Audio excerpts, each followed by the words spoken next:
Olá, boa noite a todos. Estamos online. Doutora, professora Simone Ferguson Deutsche, é. Deutsch. Mais Prazer alemão ter aqui. possível, né? Pois é. É que meu sobrenome também é Koblitz. É verdade. Então, a gente tem alguma proximidade aí em algum passado bem remoto. É, Seja bem-vindo ao Planeja Terê, é um prazer conversar com você. Boa noite, Cris. Seja bem-vinda mais uma vez. A Cris Reis, é a coordenadora do Planeja Terê no plano diretor e está conduzindo aqui uma série de entrevistas sobre o tema e que a gente está cada vez mais aprofundando com essa participação da Cris. Está sendo essencial a participação da Cris. Hoje o tema, senhores e senhoras, é código de obras. Nós vamos dialogar com a professora Simone sobre isso e tentar entender todas as relações que existem do código de obras com o plano diretor e do impacto de uma lei como o código de obras no nosso município. Não é trivial a legislação urbanística, ela costuma ter um impacto profundo nas nossas vidas, na forma com que a gente, inclusive, se locomove, em como a gente se diverte, em como a gente vive no nosso município. E todas essas legislações, por mais que elas sejam complicadas no primeiro momento, eu mesmo, quando comecei a participar mais do Conselho das Cidades, etc., achava aquilo uma confusão. Mas quando ela começou a clarear e a gente entendeu o que é o plano diretor, o que é o código de obras, o que é a lei de zoneamento, fica evidente a relevância e a importância dessa legislação. O Planeja Terê é uma associação sem fins lucrativos e apartidária que, a partir do momento que começou a entender dos processos da cidade, resolveu botar o dedo na ferida e reunir as pessoas que têm algum conhecimento, que têm interesse, mais do que conhecimento, aquelas pessoas que têm vontade de mudar a cidade, de transformar o município num município para todos, a se reunir. E a gente se reuniu, e agora é o momento que nós estamos passando, conduzido pela Cris, é o momento de discussão do plano diretor e dos seus desmembramentos. Lembra a todo mundo que nós temos também outras pautas dentro do plano diretor, como a área da Sudantex, que é um espaço público, que é um espaço que poderia ser público, mas está sendo discutido para se ter prédios. Estamos discutindo também o saneamento básico, que é essencial para nosso município. A gente não tem 1 metro de esgoto de saneamento, de esgotamento sanitário, porém, o modo com que estão querendo resolver isso, através da privatização, tende a ter um aumento de custos elevado para a nossa cidade, para os nossos munícipes. Então, nós estamos aí também enfrentando essa questão. Além do que também temos o debate do REURB, que é uma lei do REURB que a gente dialoga a respeito da habitação, onde você pode ter prédio, onde não pode ter prédio. Grande parte do debate do Planeja Terê é em torno dessas legislações que, na verdade, influenciam onde e como a gente mora e a gente vive no nosso município. E o Planeja Terê faz um convite a todo mundo para que participe desse processo, para que esse processo seja construído por todos, porque esse é um princípio do Planeja Terê e também da Constituição Federal, de que a cidade, o município, é dos munícipes e deve ser por eles conduzida. Bom, dito isso, mais um recado aqui, antes de passar a palavra para a Cris. Boa noite, Riva, um prazer vê-la aqui conosco novamente, que está aí na nossa audiência, sempre presente. Mais 2 recados. O primeiro, quem quiser fazer comentários, está aberto, só que a nossa prioridade é para perguntas. Então, quem quiser fazer perguntas, vai ter prioridade para a gente trocar essa conversa com a professora Simone e com a Cris. E o outro também nós temos hoje um abaixo-assinado que está pedindo uma CPI do licenciamento, porque nós temos muitos problemas de licenciamento aqui no município, e a gente está fazendo um pedido de licenciamento, isso já foi tratado em outras lives, em outros vídeos, e lembrando a vocês para irem lá na página do Planeja para poder assinar essa petição da CPI do licenciamento e a gente conseguir trazer mais transparência para esse ambiente. Acho que eu já dei o recado inicial. Eu queria passar a palavra agora para a Cris, por favor. Cris, fique à vontade aí de fazer a apresentação da Simone e conduzir essa live. Então, boa noite a todas e todos. Boa noite, Rodrigo. Boa noite, professora Simone Ferguson, querida amiga. Quando eu crescer, eu quero ser que nem você. Simone Ferguson é arquiteta, urbanista, mestre, doutora em engenharia civil pela Universidade Federal Fluminense, é professora adjunta da Universidade Federal do Estado do Rio de Janeiro, a Unirio, na Escola de Turismo do Departamento de Turismo e Patrimônio, é pós-graduada e muito especialista em avaliações e perícias de engenharia e em auditoria e perícia ambiental também. É conselheira da Comissão de Direito Ambiental da OAB do Rio de Janeiro, conselheira e colega do CAU-RJ, estamos lá juntos, né, na luta. Autora de vários livros sobre perícias de engenharia e acaba de ser a organizadora e colaboradora da organização do livro Cidades Vacinadas, Ensaios Urbanos e Ambientais para um Brasil pós-pandemia. Inclusive, eu também tenho um artiguinho ali, né, para fazer propaganda, a gente faz logo todas, né? Simone, muitíssimo obrigado mais uma vez pela gentileza de você estar aqui compartilhando seu conhecimento conosco. A gente convidou você para falar sobre legislações e leis edilícias, enfim, essa palavra é bem complicada, mas como que a legislação das construções pode impactar no desenvolvimento das cidades? Esse é o bojo do que você vai passar para a gente hoje. Então, queria que você ficasse à vontade para começar a tua palestra e, ao final, se as pessoas que estiverem interessadas em fazer perguntas, coloca no chat que a gente vai passar as perguntas para a professora Simone. Muito obrigada, querida. Fique à vontade. Boa noite a todos e todas. Eu que agradeço, Cris, sempre, né? Os convites. Imagina, querer ser igual a mim, a gente já trabalha junto há tanto tempo, né, Cris? Fazemos uma batalha naquele conselho. É uma batalha, gente. É uma batalha. Ser conselheiro não é fácil, não, né? A gente vê muita coisa que não precisa ver. Mas, enfim, é uma honra poder falar para vocês. E a Cris me pediu um pouquinho da experiência dessa parte de legislação. Realmente é uma área que eu estudo há muitos anos, né? Como ela falou, eu faço perícia há mais de 30, parei no 30, acho que está suficiente. E fazia legalização também de muitos imóveis aqui no Rio, então fui aprendendo e fui juntando essa parte da legislação com a parte de perícia, de inúmeros casos que a gente tem que analisar, e vivo estudando a legislação de cima para baixo, de baixo para cima, e é isso um pouco do que eu também ensino na Unirio, né, para o pessoal aí de turismo, porque existe o turismo urbano que está muito relacionado com as cidades, entender as cidades. Vou pedir desculpa para vocês desde já que hoje apareci com um pigarro, pode ser que me pegue aí no meio do caminho, né? O professor tem disso, né? É isso. Cris, se você puder botar a apresentação. Ótimo. Aí a gente vai começar a falar. A gente não tem como falar de legislação, de plano diretor, de zoneamento, que ele falou, né? Porque está tudo interligado, né? A gente está falando de cidade. Mas a gente não tem como falar disso sem falar um pouquinho da história, né? Isso já é mania de professor universitário mesmo, né?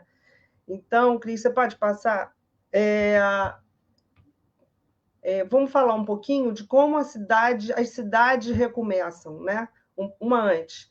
A gente fala de verdade da Revolução Industrial como um grande marco para as cidades que a gente tem hoje. Porque a gente teve aí Atenas, Roma, grandes cidades, né? Egito, tá verdade? Estou dando isso agora na universidade, essas grandes civilizações maravilhosas, mas que, enfim, foi um período que depois mudou muito, teve a Idade Média, e aí a gente só começa a voltar a falar em formação de território e de cidade na época da Revolução Industrial, um pouco depois da Revolução Industrial, que acontece no final do século XVIII, início do século XIX, né, e que começa a mudar muito o mundo, e que a gente está sentindo os impactos até hoje. A Revolução Industrial principalmente começa na Inglaterra, mas pega toda a Europa, né? Alemanha, França, Rússia, Itália e aquela área toda ali oriental, e ela começa a substituir o trabalho do campo para o trabalho das cidades. Então, aí a gente começa a falar na grande formação das cidades e do espaço urbano. E como é que isso acontece? E a Revolução Industrial é um grande marco, por quê? Porque rapidamente as indústrias começam a acontecer, as pessoas começam a sair do campo por uma vida que eles achavam ser melhor na cidade, onde eles podiam ter um trabalho assalariado, e aí começa a haver uma grande caos urbano, né? Começa a haver um grande caos, porque não teve planejamento nenhum. E é por isso que eu comecei a falar por aí, para a gente ver a importância do planejamento. Quer dizer, o planejamento ele surge de uma experiência sem planejamento, quer dizer, uma experiência que foi terrível, péssima, que se viu que não tinha saneamento urbano, não tinha moradia adequada, todo mundo chega sem saber onde vai morar, e aí quer morar perto da indústria, e a indústria não tem a qualidade adequada, ela é poluente, aí começa uma série de doenças a acontecerem, e aí, pode passar, Cris, começa a se ver uma necessidade de uma reforma urbana. Então, no início do século XX, já tinha quase 100 anos desse caos urbano, começa a se ver a necessidade de aparecer um zoneamento, que vocês já falaram, parece que já teve a palestra aí do Rogério, que sabe muito mais do que eu sobre isso, né? É um grande estudioso dessa área, mas o zoneamento urbano começa a se mostrar essencial, que é exatamente isso, né? O que é o zoneamento urbano? É você determinar espaços para usos diferentes dentro de um espaço da cidade, que assim você não afeta diretamente as regiões. Então, se eu tinha a indústria colada a quem morava, e eu tenho uma indústria que muitas vezes é extremamente poluente, então o que acontece com quem está morando ali? Está sofrendo toda aquela poluição, aquele transtorno, o transtorno de vizinhança, e cada vez isso amplia muito mais. Eu tenho um grande exemplo, até o Rodrigo me pediu para dar exemplos. Um exemplo que eu tenho aqui no Rio de zoneamento urbano é que você tem áreas onde, inicialmente, são zonas industriais e a cidade é muito dinâmica, ela vai se modificando. E por isso que a gente tem que estar de olho e tem que estar verificando sempre essa renovação do planejamento, porque a cidade é extremamente viva. Então, você tem áreas, por exemplo, aqui no Rio, Jacarepaguá, que eram áreas industriais e que, de repente, elas se tornam áreas residenciais. E eu tenho, efetivamente, indústrias instaladas ali. Então, como é que vai conviver aquela indústria com aquele prédio multifamiliar que está ali, né? Tendo que conviver com caminhões chegando 4 horas da manhã, fazendo ruído, com emissão de gases. Então, em termos ambientais, você tem toda uma mitigação desses problemas ambientais, que isso é uma coisa normal, mas que não é o adequado. Então, por isso o zoneamento é tão importante, né? Eu tenho que ter coisas da cidade, funções que funcionem se interligando, né? Então, surge na Alemanha, no final do século XIX, foi o primeiro lugar onde se fala desse conceito de zoneamento. Ele atinge, no início do século XX, Estados Unidos, Inglaterra, União Soviética, os grandes países começam a perceber que eles têm realmente que ter dentro de uma grande cidade, ou de uma cidade que tenha mais de 20 mil habitantes, umas manchas de zoneamento. Aqui vai ser mais zoneamento, quer dizer, eu tenho usos compatíveis com zoneamento, não quer dizer que seja só residencial, posso ter comercial, hoje até a gente vai falar um pouquinho sobre isso também, a gente sabe que a arquitetura contemporânea, ela deixa de lado um pouco aquele modelo de separar tanto as funções também, né? Porque senão você não tem vida. E isso está acontecendo hoje no Rio de Janeiro, no centro, com o projeto do Fajardo, que é o Reviver Centro, que é trazer de volta a vida para o centro da cidade com as residências, né? Mas o zoneamento é exatamente isso, você estabelecer principalmente áreas que são totalmente industriais, de áreas que você tem um uso residencial que pode também ter comércio, normalmente tem. A gente sabe que todos os grandes bairros, grandes regiões, elas têm uma rua principal de comércio. Aí em Teresópolis, a Rua do Alto, né, aquela rua principal que desce, é aquela rua onde todo o comércio acontece ali, a gente sabe disso. E os condomínios vão se espalhando, né? Então, por quê? Porque o comércio é importante para você poder suprir as necessidades de quem está morando ali. Mas, de repente, se eu pegar uma indústria e jogar ali onde é o Higino, vai ficar muito desagradável, né? Quem mora ali vai acabar gerando uma desvalorização daquela região. Quem vai querer morar com uma indústria ou com um tipo de estabelecimento que gere uma poluição sonora, que gere ruído, ou que gere algum problema ambiental de respiração? Ninguém, né? Então, por isso, a gente tem realmente essa separação desse zoneamento, que é muito importante, né? Então, ele surge para resolver esses conflitos econômicos, sociais, que são ocasionados principalmente da época da Revolução Industrial. Então, o zoneamento é um grande instrumento do planejamento urbano e, normalmente, todas as cidades têm o seu zoneamento. Aqui no Rio, na verdade, o nosso zoneamento é muito antigo. Ele vem do Decreto 322 de 1976. Então, a gente está falando de uma cidade dinâmica que cresce a cada dia, que se modifica muito e que tem, na verdade, outros decretos que vão saindo para outras áreas que vão entrando no lugar desse 322, mas ele ainda é o principal que rege as grandes manchas de zoneamento da cidade. Pode mudar, Cris, por favor. Então, de verdade, o zoneamento ele regula os usos e a ocupação do solo urbano, né? Ele estabelece os tipos de uso permitido para cada cidade e separa essas atividades, principalmente usos como comercial, residencial, industrial, o turismo, que eu venho de uma universidade de turismo, né? E quando a gente fala de um zoneamento no Rio muito antigo, que é o 322, você vê manchas de turismo só na área da orla. É interessante, eu estou lendo um livro agora sobre a Orla de Copacabana, como é que a orla começa, quando ela começa, né? A Orla de Copacabana só começou em 1900 e pouco, 6, né? Quando abre o túnel. De verdade, a orla, como a gente vê hoje, ela é muito recente. E lá em 76 já se pensava, turismo é na orla, né? E não é só isso. A gente tem turismo na cidade inteira, a gente tem turismo histórico-cultural, a gente tem o turismo hoje que a gente vê de inúmeros na Zona Norte, na Zona Oeste, em todo lugar da cidade, na área onde tem o sítio Burle Marx hoje, que já foi, agora é um grande sítio da Unesco, né? Então, você tem inúmeros lugares que você não pode dizer que restringir um zoneamento turístico só na orla do Rio, que não é verdade. Então, a gente vê como é necessário essa renovação da legislação sempre, né? Ela tem realmente que estar renovando e revendo esses conceitos e os conceitos modernos que vêm vindo e que vão mudando absolutamente o espaço urbano das cidades do mundo. Pode mudar, Cris, por favor. Então, falando um pouquinho de urbanismo em cidades do mundo, a definição moderna de urbanismo foi criada pelo arquiteto francês Alfred Agache, em 1912, né? Mas, de verdade, urbano você está relacionado totalmente a como a cidade se forma, né?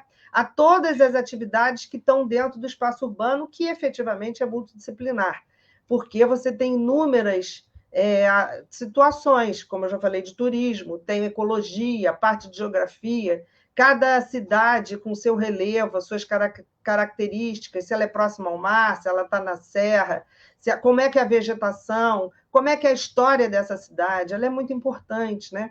A administração, como é que essa cidade aconteceu, qual a influência que ela tem, né? Quais os pontos históricos importantes que eu tenho que analisar, né? O que eu tenho que guardar, o que eu tenho que preservar, o que eu tenho que deixar para as gerações futuras, o que eu quero mostrar dessa cidade.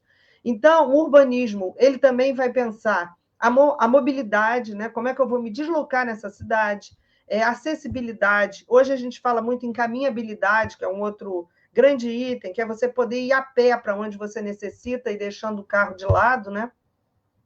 O carro também foi um grande marco da Revolução Industrial, porque ele surge e, no início do século XX, era tido como o melhor dos mundos. Pô, tem carro, agora eu posso ir para onde eu quiser. E não é bem assim, né? A gente hoje já vê que o automóvel é um grande problema. Ele tem uma emissão de gás carbônico gigantesca, é um extremamente poluente, e, inclusive, em termos das edificações, né? As edificações, já se sabe hoje, que edificações milenares, como essas gregas, egípcias, que até comecei no início falando sobre isso, elas têm um nível de degradação altíssimo hoje, muito maior do que todos esses milênios que ela viveu, né? Então, já se comprovou isso, que o ar está tão poluído que está degradando as próprias edificações. Então, o novo urbanismo e arquitetura contemporânea, a ideia é tirar o carro da rua. A gente está vendo isso em todos esses, principalmente grandes centros históricos, de pensar em bicicleta, pensar em caminhabilidade, pensar em outros meios de transporte, em VLTs, que você não precise tanto do automóvel. Pode mudar, Cris, por favor.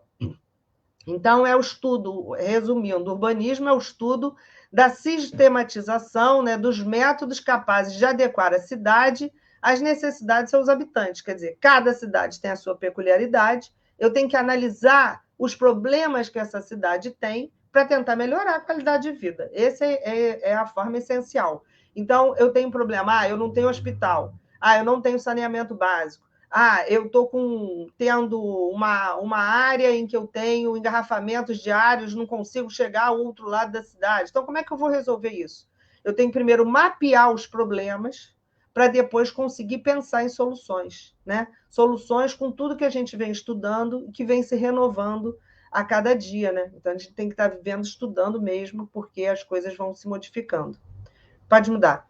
Então, a gente tem, como eu falei, a gente veio da Revolução Industrial, no início do século XX, só fazendo realmente essa linha do tempo, a gente teve, no início do século XX, os grandes pensadores muito felizes com a ideia do automóvel, né? Estudavam, quase 33 países participaram, fizeram uma Carta de Atenas, no início do século XX, que era, então, a arquitetura modernista, tão famosa de Le Corbusier e seus amigos, né? Participando, Lúcio Costa, Oscar Niemeyer aqui no Brasil. A gente tem uma grande escola modernista aqui no Brasil, como um todo. E esse urbanismo moderno, ele pensava exatamente a antítese do que era a Revolução Industrial. Quer dizer, ali estava tudo embolado, misturado. Então, o que eu vou fazer no início do século? Vou separar. Então, uma pessoa vai morar aqui, ela vai trabalhar ali, e ela vai ter uma recreação ali, vou fazer um parque urbano um pouco mais distante. E como é que eu vou ligar tudo isso? Automóvel, gente. O automóvel apareceu, olha que maravilha. Uma dádiva, né? Na época. Eles tinham um pensamento tão ainda pequeno, até porque não tinham tanto estudo do que poderia acontecer, não tem como ter bola de cristal, né? Que eles achavam que as cidades não iam inchar, elas iam ficar do tamanho que elas estavam, porque já tinha tanta gente que eles falavam, gente, não vai ser maior que isso. Imagina, as cidades crescem a cada dia, elas crescem, crescem, crescem, né? Hoje nós temos megalópolis, Rio de Janeiro, São Paulo, estou falando de Brasil, conurbação urbana, que você vai juntando as cidades, região metropolitana, né? Teresópolis já é aqui do lado, tanta gente já mora em Teresópolis e vem trabalhar no Rio, né? Isso já acontece. Então, a gente vê que cada vez a cidade vai inchando e crescendo cada vez mais. E aí, essa teoria aí do início do século XX caiu por água abaixo. E a gente vê um modelo modernista instalado em Brasília, na Barra da Tijuca, um modelo modernista puro. Você pega a carta de Le Corbusier e você olha a Barra da Tijuca, é isso aí. É igual, né? E a gente sabe hoje das dificuldades da Barra da Tijuca tentar se modificar. Então, quando você instala uma cidade dentro de um planejamento específico, se você não pensa nos problemas de uma forma geral, para aquela época, você acaba gerando esse problema para o futuro, e tentar consertar é muito mais difícil do que tentar implementar. Então, por isso, a gente tem que pensar o que a gente precisa para a cidade, para tentar planejar ela antes da coisa acontecer e eu não ter mais como mudar aquilo, né? Efetivamente. Então, hoje a gente não está mais no urbanismo modernista, pode mudar, a gente vê que há uma necessidade do urbanismo contemporâneo, que pensa, então, que tudo tem que estar acontecendo de uma forma integrada, né? Hoje, o movimento contemporâneo, ele fala muito de um tema que se chama placemaking, que é você fazer um lugar. Como é que o lugar pode ter vida? Ele só pode ter vida se ele tiver pessoas que vão circular ali, né? Se ele tiver mobilidade, se ele tiver qualidade urbana, para as pessoas realmente usarem aquele espaço, senão elas não vão ficar ali. Então, a gente vai trabalhar zoneamento, sim, porque vai ter o tipo de atividade que eu vou poder interagir, vai trabalhar mobilidade, porque, como eu falei, a gente não vai mais pensar no automóvel, mas vai pensar em meios de transporte muito menos poluentes e que possam, o ideal hoje é você morar e trabalhar próximo e ter o que você necessita próximo para não perdendo horas se deslocando de um lugar para outro. E tudo isso está ligado à própria servidão pública, né? Que você tem que ter calçadas também, tem que ter caminhabilidade, tem que ter tem que ter ciclovias, tem que ter um meio público que te propicie você ter essa qualidade de vida. Então, isso tudo está dentro do plano diretor. E por isso que é tão importante quando a gente fala assim, vamos participar do plano diretor? Vamos ver o que esse plano diretor está falando? Porque o plano diretor é o que vai reger as regras de uma cidade. Então, a gente tem que pensar o que vai ter escrito dentro dele, né? Pode passar. Então, da onde vem o plano diretor? Só para a gente entender. O plano diretor ele vem dentro do Estatuto da Cidade. O que é o Estatuto da Cidade? É uma lei federal de 2001, né? É uma lei federal que estabeleceu a política urbana, diz que tem por objetivo ordenar o plano de desenvolvimento das cidades, garantindo o quê? O direito de uma cidade sustentável, olha aí, tirar o automóvel, né? Sustentável, moradia, eu tenho que ter moradia adequada, eu tenho que ter saneamento básico, eu tenho que ter uma infraestrutura adequada, serviços públicos, calçadas, ciclovias, né? Hospitais, escolas, eu tenho que ter uma mobilidade, acessibilidade. Hoje a gente não fala em nenhuma instalação sem ter acessibilidade, né? Acessibilidade de forma geral, não só para o PNE, mas para quem é cego, para quem é idoso. Tem que ter a cidade para todos, né? O trabalho, o lazer, tem que ter todo esse espaço congregado de uma forma adequada. E quem estabelece isso? O plano diretor. Então, o Estatuto da Cidade fala assim, olha, eu sou federal, mas eu quero, pode passar, Cris, que cada município com mais de 20 mil habitantes, isso está escrito no capítulo 3, nos artigos 39 e 42, essa coisa de legislação é mania de perito, tá? Perito a gente tem que mostrar de onde vem. Então, a gente acaba estudando muito lei e sabendo os artigos e tal. Então, todo mundo pergunta, você é advogada? Não, mas trabalhando com perícia há 30 anos, né? Fica uma característica. Então, o capítulo 3 dos artigos 39 e 42 do Estatuto da Cidade, ele estabelece que toda cidade com mais de 20 mil habitantes tem que ter um plano diretor que deve ser revisto de 10 em 10 anos. Né? Por que de 10 em 10 anos? Porque a cidade é super dinâmica, a cidade é viva, ela se modifica. Dando um exemplo aqui do Rio, você vê, o primeiro plano diretor que a gente teve aqui foi em 1992. E aí ele dividiu o Rio de Janeiro em 5 grandes manchas, né? Áreas de planejamento, que se chamam. Ele divide o Rio em 5 áreas de planejamento. A área de planejamento 1 é aquela parte bem mais histórica, antiga, de ocupação antiga, que é a área central, pega ali aquele contorno da área central toda.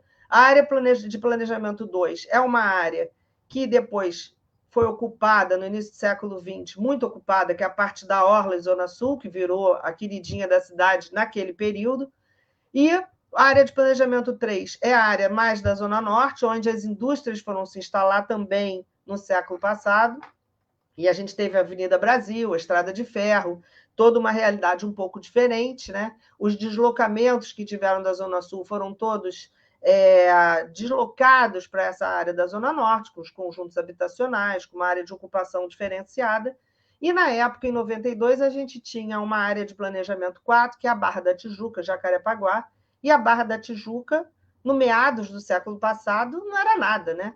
O que era a Barra da Tijuca? Era duna, né? Um parque.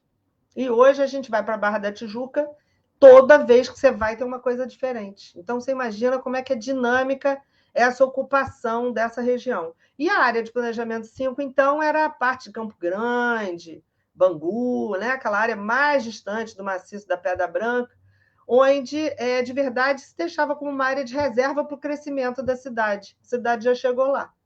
A gente tem o BRT hoje que interliga essa região toda do Rio de Janeiro. Então, a gente está vendo como que a cidade é dinâmica, né? Em 2011, veio um novo plano diretor, que tem que ser de 10 em 10 anos, né? Mas ele levou mais tempo nisso, e continuou com essas áreas de planejamento, subdividindo cada uma em outras grandes áreas de planejamento, porque cada uma tem uma realidade, né? E a gente hoje está fazendo a revisão do plano diretor. Então, tem muita gente estudando, né? O plano diretor sempre ele tem que ser para a população, né? Tem que ser, claro que os arquitetos urbanistas trabalham, o pessoal de dentro das prefeituras, mas tem que ter a voz da população, porque cada um sabe o que está incomodando, onde está morando, o que deve ser feito, e ele tem que participar para entender isso, né? Então, de verdade, o plano diretor ele vê áreas de especial interesse turístico, áreas históricas, áreas de influência para empreendimentos, atividades, áreas que tem hoje uma leitura ambiental que você não pode mexer de jeito nenhum, pode passar. Então, o plano diretor ele é um instrumento de política e desenvolvimento da expansão urbana.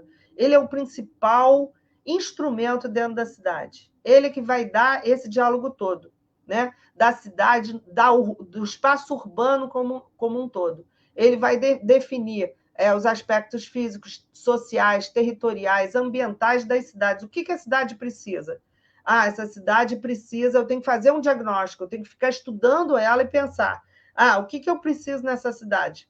E foi assim que foi feito aqui no Rio, na verdade, desde o primeiro plano, né? Quando eles viram a área de planejamento 2, que é a Zona Sul, está muito adensada, né? Ela foi ficando na moda e foi ficando muito cheia, muito cheia.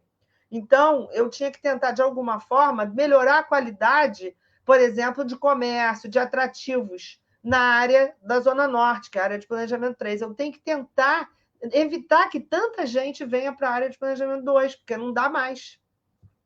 Esse não dá mais é muito interessante, que tem um conceito em turismo muito importante, que se chama capacidade de carga, né? Quanto que uma cidade consegue receber, e eu acho que em Teresópolis existe muito isso. Teresópolis tem momentos do ano que tem um fluxo de pessoas de fora muito grande, e que chega na cidade, que de repente desestrutura a vida pacata que de repente a cidade em si tem, né? Então é isso, a capacidade de carga é um conceito que eu acho muito importante de ser identificado por vocês, moradores, desses períodos de visitação, e isso tem sido um conceito muito aplicado em muitas cidades assim de fundo turístico, né? Por exemplo, Fernando de Noronha, você tem um limite de gente que pode entrar lá num determinado período, que é impossível, senão você acaba degradando o espaço. Então, tudo isso é pensado nesse plano diretor, com essas ideias de propostas de melhoria. Então, depois de 92, quando veio o plano diretor, o que a gente começou a ver? Shoppings saindo na área de planejamento 3, a gente vê hoje muita coisa construída, sendo incentivada, melhoria de transporte de alguma forma. Claro, tudo eu posso criticar, mas efetivamente há um estudo para tentar melhorar esses eixos, né? Pode passar. E aí, falando de Teresópolis hoje tem cerca de mais de 185 mil habitantes, quer dizer, efetivamente precisa de um plano diretor. A gente sabe que o plano diretor é para 20 mil habitantes, imagina, né? Como Teresópolis é grande comparado a outros municípios. Tem atrativos turísticos, como eu falei, né? Cercada de montanhas, unidade de conservação, tem parques maravilhosos, como o Parque Nacional da Serra dos Órgãos, tem monumentos de valor histórico, tem igrejas, tem palacetes, tem a Fonte Judite, né? Tem uma série de pontos muito interessantes que têm que ser guardados, têm que ser mantidos. O próprio Hotel Higino, que eu falei que eu vou transformar em uma indústria, né? O pessoal vai me matar. Mas você tem... Eu, uma época da minha vida, frequentei muito Teresópolis, por isso que até tenho conhecimento, estou falando um pouquinho da minha adolescência que eu vivi aí. Então, a gente sabe que tem uma parte de ecologia muito grande e muito interessante de ser desenvolvida para trazer até recursos para a própria cidade. Pode passar, Cris. Então, a gente fala do plano diretor de Teresópolis, como vocês têm que pensar nesse plano diretor, né? Hoje a gente tem o plano diretor de 2006, que é a Lei Complementar 79, ela está sendo revista.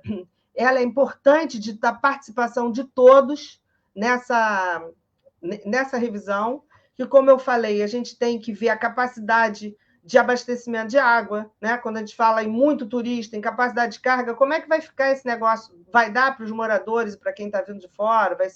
Vai ser adequado? Qual a vocação agrícola da cidade, a vocação de turismo? Por onde eu posso pensar nos polos de desenvolvimento industrial? Para que área eu vou botar isso? Qual a deficiência de moradia que vocês têm? A deficiência de serviços públicos, como hospitais, escolas? Como é que está a questão de mobilidade da cidade? Já tem ciclovias, pensa em ciclovia, vamos tentar deslocar sem ser de carro, né? Eu já peguei grandes engarrafamentos em Teresópolis. Não sei como está agora, já tem tempo que eu não vou. Mas a gente sabe que as vias não estão preparadas para a quantidade de pessoas que vão chegando. Então, as questões de saúde, de cultura, tudo isso tem que ser pensado quando a gente está pensando nesse planejamento da cidade como um todo. Pode passar. Então, outra coisa interessante que eu trouxe do plano diretor, né, na verdade, do Estatuto da Cidade. O Estatuto da Cidade, ele fala também do impacto de vizinhança. Como eu estou na Comissão de Direito Ambiental da OAB há muito tempo, estou há uns 10 anos, né? Na época que saiu, em 2011, esse plano, eu fui a coordenadora da revisão da parte impacto ambiental na Comissão de Direito Ambiental da OAB. Eu ajudei lá, a gente tentando dar contribuições para o plano que saiu, né? Efetivamente não foi tudo que a gente contribuiu que saiu, mas a gente fez toda uma comissão, estudou e mandou para lá.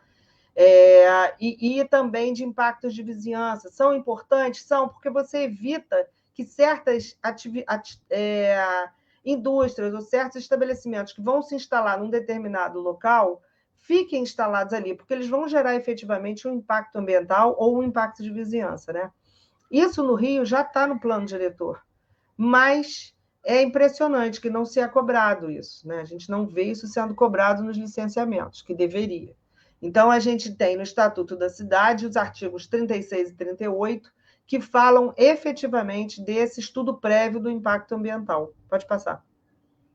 Então, esse impacto ambiental, ele prevê, o artigo 36 está aí, né? Ele define os empreendimentos e atividades públicos ou privados na área urbana, e que eles têm que fazer um prévio estudo desse impacto de vizinhança, o que vai acontecer quando eu implementar ou eu colocar uma determinada construção em um determinado lugar. O que vai gerar naquela região, né? Até para o licenciamento sair ou não. Então, a gente tem o artigo 36, pode passar, e tem alguns outros que vêm do Estatuto da Cidade, né? O estudo do impacto de vizinhança, ele é muito bem detalhado, ele diz até o que eu tenho que analisar, né? O adensamento populacional, os equipamentos, o uso e a ocupação do solo, a valorização imobiliária, o que aquele empreendimento está gerando efetivamente. E aí você faz um relatório, que é o EIA e o RIMA, né? o estudo de impacto ambiental, ou o WAVE, que é o estudo de impacto de vizinhança, para dar base para aquele novo empreendimento ser licenciado ou não. Então, pode passar. E isso veio no plano diretor aqui do Rio, né? O plano diretor tem essa premissa, tem esse artigo que exige isso, mas que não está sendo ainda aplicado. Outra coisa interessante, e aí já entrando numa parte um pouco final da minha palestra, que me deram aí meia hora, e eu já passei, né? Estou chegando nela. A Lei Complementar 111, que é o nosso plano diretor atual, de 2011, para tentar facilitar as obras na cidade, no artigo 57, ela estabeleceu que obras de reforma não precisavam de licença, né? Realmente, a máquina para poder legalizar e licenciar é muito louca, mas essa coisa de não ter mais a exigência de um profissional responsável por uma obra interna gerou uma série de problemas. E um dos problemas foi a queda do edifício Liberdade, que vocês devem lembrar, é um edifício na 13 de maio, qual eu fiz alguns laudos em relação a ele, né? Ganhei até prêmio no Congresso em relação ao que aconteceu ali, e foi efetivamente uma obra sem licença, né? Não tinha nenhum responsável, nenhum. O cara fez uma obra no 3º andar e deu tudo certo, e aí ele foi para o 9º andar e não tinha nenhum profissional responsável, a responsável era a secretária, e aí a obra foi feita e foram tirados elementos estruturais, isso aí está mais do que comprovado, né? Filmes, inúmeras análises. Então, isso você vê como que o plano diretor, eu trouxe isso para a gente entender como que a legislação é importante, né?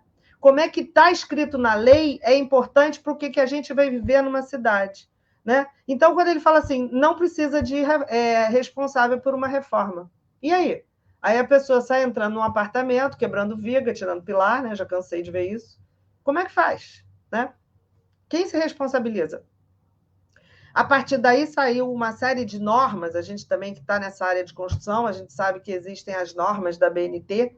Eu participo da revisão da norma de perícia, estou participando já há 4 anos quase da norma de perícia, participei da norma de inspeção predial, né? E tem a norma de reforma. A norma de reforma, 16.280, ela saiu por causa disso, né? Porque o prédio caiu, não tinha responsável, e agora? Então, vamos botar uma norma para, pelo menos, quem for fazer a reforma, o síndico poder falar, olha, pela norma, né? E norma, conforme o Código de Defesa do Consumidor é lei, você tem que me apresentar o que você vai fazer aqui, né? Vai tirar pilar? Vai mexer com alguma coisa estrutural? Estrutura é prédio. Estrutura, conforme o Código Civil, é um direito do condomínio, é do condomínio, é propriedade, né? Então, não pode mexer sem falar com a comunidade do prédio como um todo. Então, só trouxe isso para chamar atenção como que é importante o plano diretor. Pode passar. E aí, ainda falando em impacto de vizinhança, a gente já falou, né? No plano diretor tem a seção 13, que fala do relatório de impacto de vizinhança, isso já é no nosso plano diretor, quer dizer, ela exige que qualquer empreendimento que vai ser instalado faça esse relatório. Pode passar. E acho que isso já falei, então aqui vai mostrando esse instrumento que refere, que está no plano diretor, eu trouxe transcrito, mas pode passar. E aí, efetivamente, a gente vai finalizar falando um pouquinho de Código de Obras, né? Como é que essa legislação interfere na cidade? Então, absolutamente. Eu falei de uma coisa macro, em termos de urbano, né? Do plano diretor como um todo, como ele interfere. Comecei a entrar em obra interna com a nosso artigo 57, que libera a pessoa de ter um profissional responsável, mas aí fica na conta de quem, né? Da prefeitura. Quem é que é o profissional responsável? A prefeitura está tendo que responder aqui. Não tinha profissional responsável na obra, né? E aí sai a lei da autovistoria, veio disso também, né? Quer dizer, tudo vem junto. Mas em termos de código de obra, de legislação edilícia, o que acontece? Como é que uma cidade é formada? Então, por que é tão importante um código de obra, o COI? Aqui a gente tem uma legislação nova que saiu aqui no Rio, foi 2019, né? Então, a gente tem o COI, que é o Código de Obras e Edificações novo, são parâmetros de construção. Na verdade, esses parâmetros de construção, e aí a gente está falando mais dos edifícios, da arquitetura, eu vou modelar esta cidade. Por quê? Se eu falar que um lugar, pode passar, Cris, tem uma possibilidade, aí eu botei os parâmetros, são muito importantes quando você está modelando essa cidade. Então, falando gabarito, por exemplo. Quando eu falo que um lugar pode ter 50 pavimentos, eu estou modelando esse lugar, né? Então, por exemplo, saiu aqui a gente tem a região portuária, né? Sendo muito falada e tal. A região portuária teve toda uma legislação específica para aquela região, para poder ter aquela reforma do porto, ainda está sendo implementada, mas o que se permitiu? Em alguns lugares eu ter gabaritos altíssimos, como eu tenho na Barra da Tijuca, falei sobre a Barra da Tijuca. Então, a Barra da Tijuca, a gente vê áreas de casas, que você tem 1 a 2 pavimentos, e áreas onde eu tenho edifícios enormes, né? Onde é permitido o gabarito muito mais alto. Então, o gabarito vai modelar essa cidade. Assim como recuos e afastamentos. Porque se eu colar minha construção no terreno, onde o terreno começa, eu não vou ter calçada, né? Eu tenho que ter um afastamento para ter ar entre os edifícios, para circular ar, né? Então, a gente vê quando se constrói tudo muito colado, com gabaritos muito altos, sem deixar afastamentos, sem deixar esses afastamentos da frente da rua. O recuo é da prefeitura, né? é uma área efetivamente destinada a botar calçada, ciclovia, alargar as vias elas vão tendo necessidade de uma área muito maior para circular as pessoas, de número de vagas, né? Agora, a legislação, até como a gente está pensando em diminuir o automóvel, a nova legislação do Rio, ela fala que se estiver próximo ao metrô pode ter menos vaga. É interessante isso, porque já se está vendo um grande movimento das pessoas, isso nessa arquitetura contemporânea, século XXI, estão tendo menos carro. Não precisam mais tanto, porque a partir do momento que eu boto na cidade uma forma de uma mobilidade adequada, eu não preciso mais desse automóvel, de todo mundo ter 3, 4 carros. Isso era uma coisa que acontecia na década de 70, 80, né? Todo mundo, cada um da casa tinha um carro. Isso hoje não é mais uma realidade. A área total edificável, eu vou pensar o índice de aproveitamento, quer dizer, quanto num determinado terreno eu posso construir? Posso construir 3 vezes a área daquele terreno, ou posso construir 15 vezes a área do terreno? Então, não adianta eu dizer que o prédio pode ter um gabarito de 15 pavimentos se o índice de aproveitamento é 2, porque eu não vou conseguir chegar lá. Então, as coisas vêm junto. Eu tenho que falar, olha, eu posso botar 15 vezes a área do meu terreno e eu posso subir 50 pavimentos, que é mais ou menos a lei do Porto, que a gente está vendo isso, né? E inúmeras outras situações, de deixar pavimento de uso comum, de pensar em edificações, grupamento de edificações, tudo isso o Código de Obras ele fala, né? Ele estabelece as regras para que você tenha uma ocupação adequada dos edifícios e a construção desses edifícios e que não afete a cidade. Pode passar. Acho que está acabando.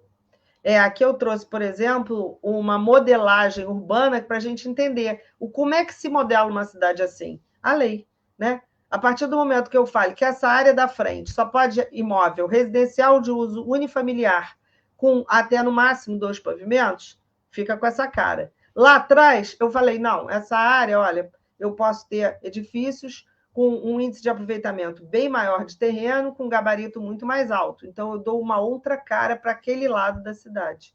Então, isso modela a cidade. Eu brinco que quando a gente entra na Barra, estuda a legislação da Barra da Tijuca, que, na verdade, como eu falei, ela era especial, né? Na década de 80, ela passou por uma legislação do Lúcio Costa, e de 86, que se transformou numa zona especial 5 aqui no Rio, e ela tem 46 subzonas. Então, cada subzona pode uma coisa. Então, eu tenho lugares que eu só posso ter casa, numa subzona, outro lugar eu posso ter edifícios altíssimos. Essa imagem não é da Barra da Tijuca, mas a gente vê claramente a legislação. Quem estuda a legislação, eu fui fazer uma vistoria naquele prédio redondo ali da Barra, do Niemeyer, né? Aquele prédio redondo que está desativado, e quando a gente chega no topo do edifício, cheguei no topo do edifício, parece que está chegando no Everest, né? Porque eu tive que subir de escada, né? 40 pavimentos, com dor na coluna, são os ossos do ofício. E aí, quando cheguei naquela laje lá que eu olhei, gente, é impressionante. Eu que estudo a Barra, né? Você olha e fala assim, caraca, cara, você vê a legislação toda ali, né? É a legislação absolutamente modelando aquele espaço, que quando eu era criança era duna, né? Então, de repente, não é mais duna, é um espaço absolutamente modelado numa legislação que veio no decreto Lúcio Costa. Então, olha como a legislação ela é importante, né? Ela vai dizer como será a cidade que você vai morar. Então, esse recado que eu queria deixar para vocês, né? De entender a importância dessa legislação, da gente participar disso. Pode passar, Cris. Acho que acabou. Isso. E agradecer, e estou às ordens para as perguntas. Meu Instagram é Simone Feigelson. Feigelson é fácil de falar, que é pássaro, né? Feigel é pássaro, som é filho. Então, é fácil. Então, estou às ordens, mas o que a Cris me pediu, não sei se eu conseguia chegar onde ela queria, mas era mostrar a importância do que é a lei, do que é participar e saber o que está acontecendo na nossa cidade, né? Como é que essa legislação vai chegar e vai modelar todo esse espaço urbano que a gente vive. É isso. Agradeço. Sensacional, muito bom. Muito bom. Que bom que vocês gostaram. E sim, eu estava... Fala aí, Cris, fica à vontade. Você tira esse negócio da apresentação? Sim, tiro sim, peraí. Obrigada.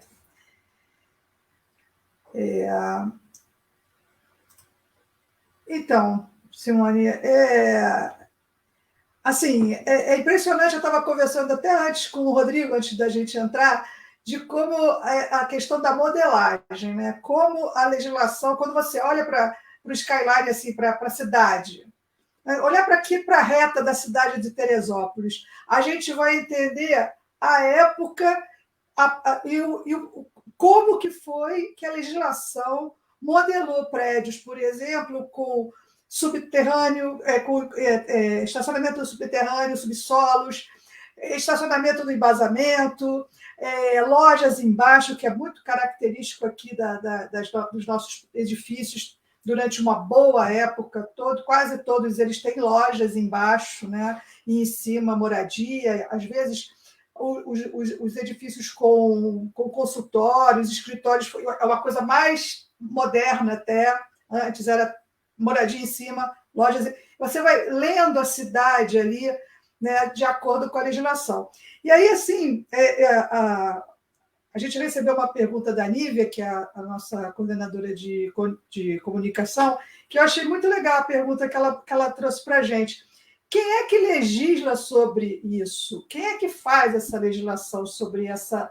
Como é que é dado esse pontapé inicial? Porque a gente vê que, muitas vezes, uma legislação é mudada por um interesse de um empresário, enfim, como é que isso se dá de uma forma mais assim, geral? Normalmente na Câmara, né? Eles legislam, estabelecem, mas isso, conforme o Estatuto da Cidade, tem que ter a participação da população, é aberto à população, só que não é muito divulgado, né? Aqui no Rio até que está sendo relativamente divulgado, pelo menos para nós, arquitetos urbanistas, está, né? Tem tido algumas discussões que estão se abrindo aí para a gente participar, online até. Mas isso, o ideal é que a população participe, efetivamente, que a população é que está sentindo os problemas que ela tem e que ela necessita rever, né? Então, é importantíssimo você ouvir a população para poder pensar em como você vai planejar esse espaço, as necessidades que ele tem. Legal. Você quer botar alguma pergunta, Rodrigo? Que acho que tem umas perguntas aqui, né? Tem, Danilo, eu vou estar aqui do Anderson também. Queria dar uma boa noite aí para o Sérgio, para a Marina. A Marina teve uma criatividade ótima para essa bicicletabilidade também, né? Aquele conceito que você falou da caminhabilidade, é isso aí também. Era uma boa a gente ter essa ideia. Boa noite, Anderson, Marina, Sérgio, Silvio, Bruno, pessoal que tem chegado aí para a nossa Clarice também, Henrique e Canagé Vilhena. Boa noite a todos que estão participando aí. Eu fiquei muito impressionado com a palestra. Assim, eu estou lendo um livro, meu livro de cabeceira é do Hobsbawm, da Era do Capital, que ele fala exatamente desse momento que a Simone falou, né, que é o momento da construção das cidades, que arrancou as pessoas do campo e jogou nas cidades, e os números, que é o começo do capitalismo, né, o capitalismo industrial mais assentado, o começo desse capitalismo, ele assim, os números são impressionantes, assim, cidades dobrando de tamanho a cada 5 anos, assim, umas coisas que realmente é de espantar, e é bom ver que teve uma força social aí, em algum momento, que conseguiu tentar trazer alguma regularidade para esse processo, né?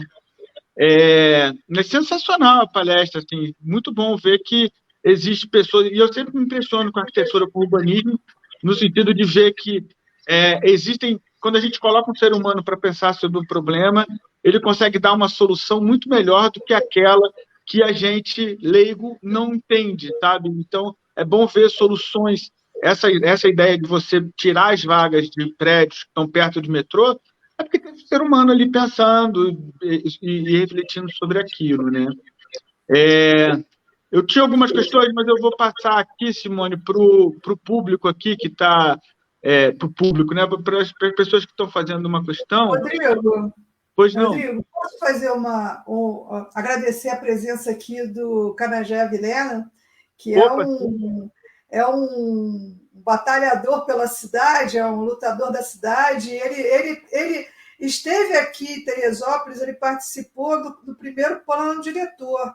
Então, é um colega, né, da gente, e eu agradeço a presença dele aqui, é bem legal ele ter vindo.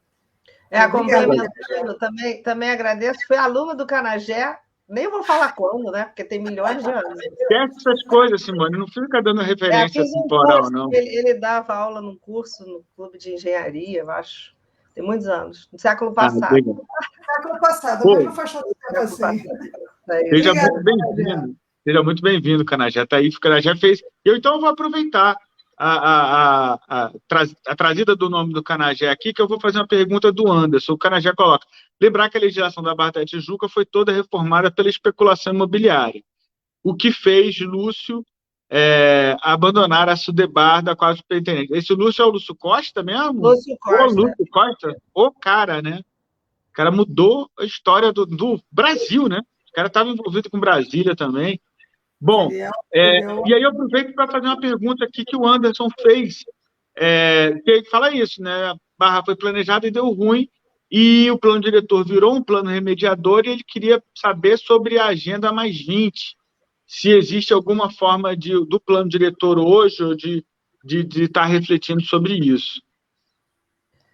Na verdade, deu ruim porque, é o que eu falei, ele foi pensado num movimento que, na época, era o grande movimento modernista, né? Era top. Todo mundo achava que o movimento modernista era tudo. Então, você vê, as grandes cidades americanas são todas pautadas nesse modelo de separação da moradia, transporte, residência, né? Então, isso chegou no Brasil por Le Corbusier, inclusive foi num congresso que estava o Lúcio Costa e Oscar Niemeyer, e eles fizeram o primeiro projeto, foi o edifício do MEC, que até houve um grande movimento aí, estavam querendo vender, né? Um edifício que é um ícone no mundo do movimento modernista. Então, hoje a gente vê que deu ruim, mas a gente não tem bola de cristal para perceber para frente. A gente até tem que tentar supor para frente o que vai acontecer, mas a gente vai vivendo, e por isso que a legislação é tão dinâmica e ela tem que ser modificada no máximo de 10 em 10 anos. Você tem que ir pegando as necessidades que a cidade vai mostrando, né? Não só a cidade, mas toda a parte ambiental. Você vê, meio ambiente. A gente não falava em meio ambiente, começou a falar nisso o quê? Década de 80, 90, né? Não se falava em meio ambiente. Não se falava. Era uma degradação absoluta, né? Hoje a gente vê que isso está devagar, carroça, mas alguma coisa está se falando muito mais do que se falava no passado. Então, acho que as coisas vão se adaptando, né? Vão se evoluindo. É isso. Interessante. A Barra foi modelada nesse modelo, né? Que, de repente, na década de 80, no mundo, já talvez pudesse se perceber, porque quando eu estudei na década de 80, já se falava mal do modernismo, né? Sim. Mas estava no início, falando mal no início. Eram as primeiras críticas. E hoje a gente vê que realmente tem muitas falhas, né? Separou muito, a Barra ficou sem calçada. É difícil de adaptar a Barra da Tijuca para o que a gente quer hoje no modelo contemporâneo. É muito difícil. Uma coisa que eu tenho lido sobre uma discussão interessante, por exemplo, são os afastamentos frontais, né? Que gera sempre um muro, né? Normalmente gera um muro. Então, esse muro ele afasta a cidade da moradia, né? Você parece que você se fechou ali. E muitas discussões sobre esse afastamento frontal está acontecendo, justamente para tirar os muros, né? A gente fala de muro, a gente pensa logo em segurança, a gente pensa, né, em assalto, vou botar grade, vou botar... O Rio, então, é uma cidade que você olha, Teresópolis está ficando assim também. Parece que tem um carimbo de muros que, na verdade, são grades ou com vidro, alumínio, vidro. Parece um carimbo, né? E isso tem muito a ver com o afastamento frontal, né? Que toda edificação normalmente tem. Então, ali num prédio, por exemplo, tem um jardim, e lá está o muro, e lá está a grade. E esse distanciamento que cria, né, entre a moradia e a cidade, e a rua, né? Uma coisa que o modernismo tem muitos pontos negativos que a gente vê hoje, principalmente ligados à mobilidade, né? Que eram pensados para o carro, né? A cidade era pensada para o carro de uma forma geral, mas os edifícios eram permeáveis. Pensava-se em edifícios com pilotis, que você atravessava por dentro dos edifícios. Os edifícios, a rua não tinha barreiras, né? Essa ideia é muito interessante. Essa ideia fica, né? Essa ideia fica no movimento contemporâneo. Já pensava também na parte de sustentabilidade no Brissot-Lely, né? De entrar o sol, já tinha essa história. Do terraço de ventilação, de iluminação. Isso, o modernismo foi muito importante. Verdade. Pioneiro, discutiu, principalmente o modernismo brasileiro, que trouxe o cobogó, que é um elemento... Que também ainda está por aí, né? Que é importante para o nosso clima, né? O clima que precisa de bastante ventilação. E agora, com a pandemia, que a gente descobriu que a gente estava fechado, prédios enormes, com pequenas aberturas, porque tudo é condicionado, o ar todo condicionado, e a gente agora precisa de ventilação. Então, assim, a legislação, como a Simone está falando, já tem que pensar, as novas legislações já tem que pensar nessas questões de saúde, né? A saúde dentro. Como é que a gente vai fazer se outras pandemias vierem e os nossos edifícios não estiverem preparados para isso? Legalmente. Um pouco do que a gente fala aqui, fazendo a propaganda. Oba, bota aí, Simone. Tem 60 pessoas. Eu fui convidada pela... Cidades vacinadas. A Leila é nossa amiga lá do conselho, né? Minha amiga há muitos anos, também não vou falar quanto. E na faculdade ainda. Mais de 10, pô. Ela está com a gente lá no conselho, me convidou no dia do meu aniversário para escrever esse livro com ela. É um livro que a gente pensa nas cidades do futuro, pensa nessa questão da pandemia, como é que a gente fica depois dessa pandemia, exatamente o que a Cris falou, né? Tem que pensar em uma casa com mais qualidade, né? Com poder tendo uma ventilação adequada, insolação, a gente sentiu falta disso, né? Efetivamente. Áreas verdes, áreas de parque, a gente vê como está valorizado, isso era uma coisa esquecida, né? Porque no Rio as praças todas esquecidas, eu tenho um projeto de extensão na Unirio muito interessante sobre o Campo de Santana, e a gente fica triste de olhar o Campo de Santana como está, então a gente tem que pensar realmente de trazer de volta essa vida nos parques urbanos, nas cidades. Isso a pandemia deixou assim exposto absolutamente essa necessidade, né? E o Anderson falou que a Le Corbusier, o Le Corbusier tem muita coisa, legados muito legais, né? Eu acho que tem muita coisa bacana. Eu falei alguma coisa em termos de cidade, de crítica. Mobilidade, sobretudo.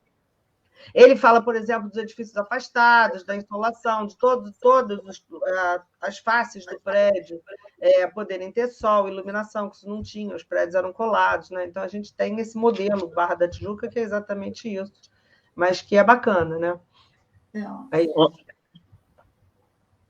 Então, eu queria... Vou fazer uma ponderação aqui. Eu não sei se eu dei boa noite, Bruno, Ana... E a querida Jaqueline também, diretora do Planeja, que está aqui dando boa noite, serão todos bem-vindos. Eu não sei como é que... Porque, assim, existe uma diversidade de gostos, né? E eu confesso que, por onde eu passei, eu amei vários lugares, não todos. Teve alguns que eu não gostei muito, não. Mas Brasília, eu sou apaixonado por Brasília, inclusive, eu acho que aquela arquitetura dá algum tipo de sentimento de... Sei lá, eu adorei Brasília, adoro Santa Teresa, e acho que ambientes que tenham casas muito... Acho que esse ambiente de casas muito próximas, elas, de fato, pode propiciar algum tipo de problema e tal. Mas ele é um barato, né? Essa confusão ali de pessoas se movimentando. Tem uma coisa super gostosa nessa confusão. Então... E aí eu faço uma pergunta da Clarice aqui, que a Clarice coloca sobre o papel ela quer saber o papel, o protagonismo do cidadão na busca por uma cidade mais sustentável. E eu junto isso a essa fala que eu fiz, porque, de fato, existe espaço para tudo, né? Existe espaço para prédio grande, existe espaço para prédio pequeno, para ambiente de casa com terreno grande, existe espaço para tudo.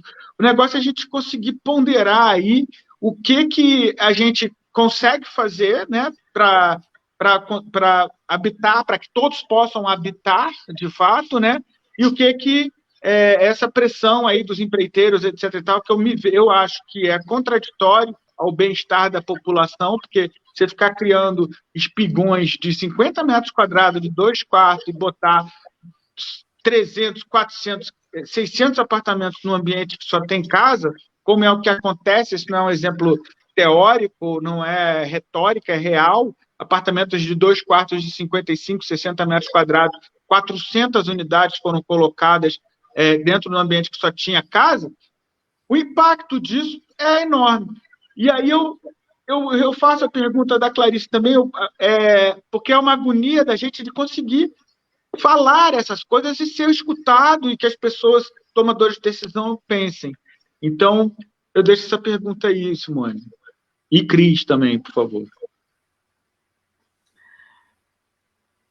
Vamos lá, Simone. Como vocês veem o protagonismo do cidadão na busca de uma cidade mais sustentável? Eu acho que sim, a gente já falou muito sobre isso, principalmente em termos de espaço urbano. Acho que a busca, como eu falei, de tirar o automóvel, isso já torna a cidade muito mais sustentável, né? Pensar em ciclovias, em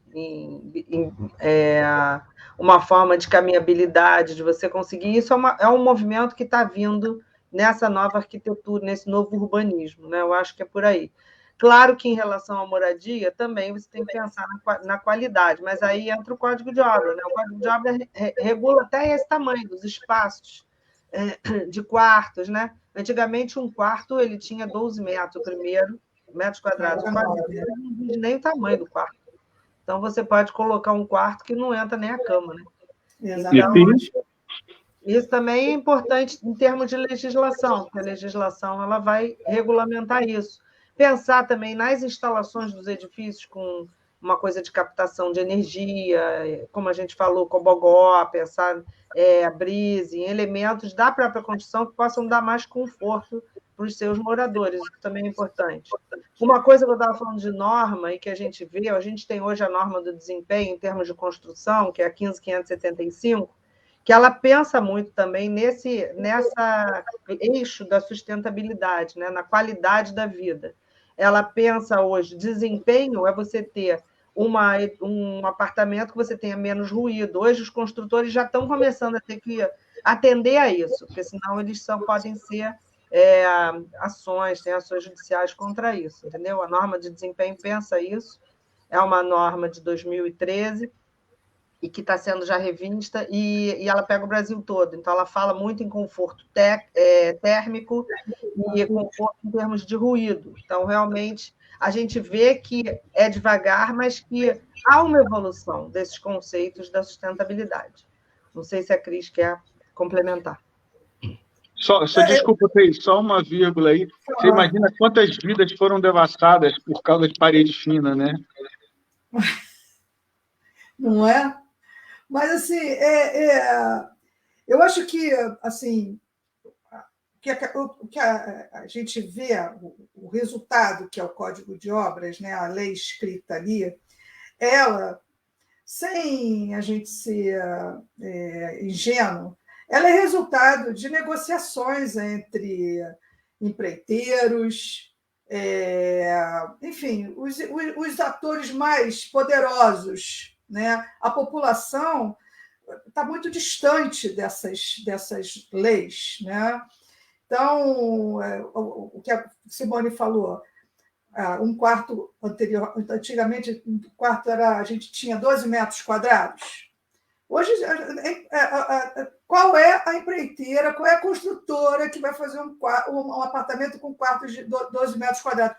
Só para classe A para cima, né? Aí eu venho com o meu raciocínio, vai para os locais, para os lugares que são mais carentes de habitação, que é onde a maior parte da nossa população está, em situações de favela, em situações de moradias, em situações de risco, né? Aonde essas leis, para elas, isso não existe, né? Então, assim, a gente tem essa divisão da cidade, né? Uma cidade que tem suas legislações bem estruturadas, críticas à parte, né? 9, 10, 12, 15 metros quadrados, e uma grande parte das cidades que não tem nenhuma legislação, né? E que nunca vai chegar nesse lugar se não houver leis que as protejam. E aí, quando você vai fazer um projeto de habitação de interesse social, qual é a lei que protege? Qual é a lei que rege? É o Código de Obras? Se não, qual é a lei? Porque a gente vê edifícios construídos para habitação de interesse social que parece que tem outro código, né? Tem outra estética, né?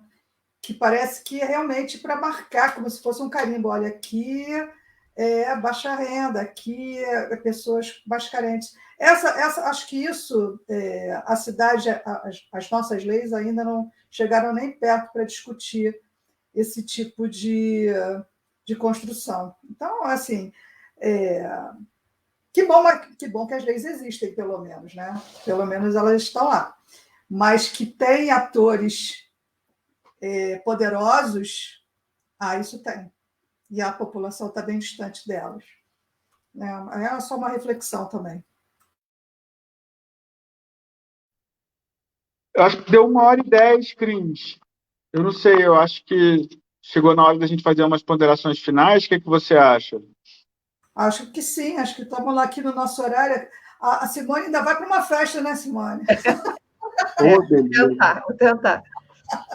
A Riva perguntou quem é o autor do livro. Na verdade, é isso que eu ia botar. Foi organizado pela Leila Marques, né? E por mim, Simone Feigelson e a Denise Vogel, que é a nossa querida também. Nós três organizamos, são 60 pessoas que escreveram, não são só arquitetos, tem uns 40 arquitetos, tem o pessoal do turismo, tem o pessoal do meio ambiente, tem advogados. O livro está bem legal, bem interessante. Eu estou lá também. E a Cris, que nos deu a honra. É isso. Mas... Não, então, eu vou fazer... Eu só queria agradecer a você, Simone, pela palestra, foi excelente. Acho que criou um fio condutor, né, da nossa sociedade, dos modelos econômicos, né, dos motores econômicos, até a gente estar onde a gente está. O Planeja teria, assim, está claro de que a cidade é disputável, entende? E a gente está partindo para essa disputa e a gente está vendo cada vez com mais claridade, acho que a Cris fala muito sobre isso, né? A gente está vendo muito claro que tem alguns atores, sabe? Que não são essas forças extraterrestres, não. São pessoas que são nossos vizinhos, que estão aqui do lado, que convivem com a gente. Então, assim, acho que a gente está começando a entender o jogo. Depois de alguns anos, a gente está entendendo o jogo e vendo quem são os atores do nosso município que estão realmente influenciando e realmente mandando na cidade. Entre eles, não dá para deixar de falar que tem um grupo de empreiteiros aqui que está dando as cartas e dizendo o que deve fazer aonde, e estão dentro dos conselhos, estão ali.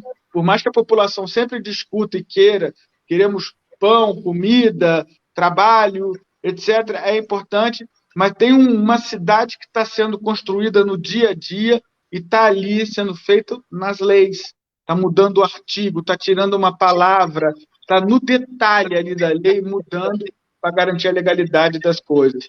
E a gente partiu para esse jogo aí, e foi ótimo ver o impacto dessas leis, como a gente consegue construir uma zona portuária e uma Barra da Tijuca e Brasília, né, e outros lugares com base na lei. Muito obrigado, Simone. E muito obrigado, Cris, também por trazer a Simone agradeço. Explanação. Estou sempre aí à disposição, né, Cris?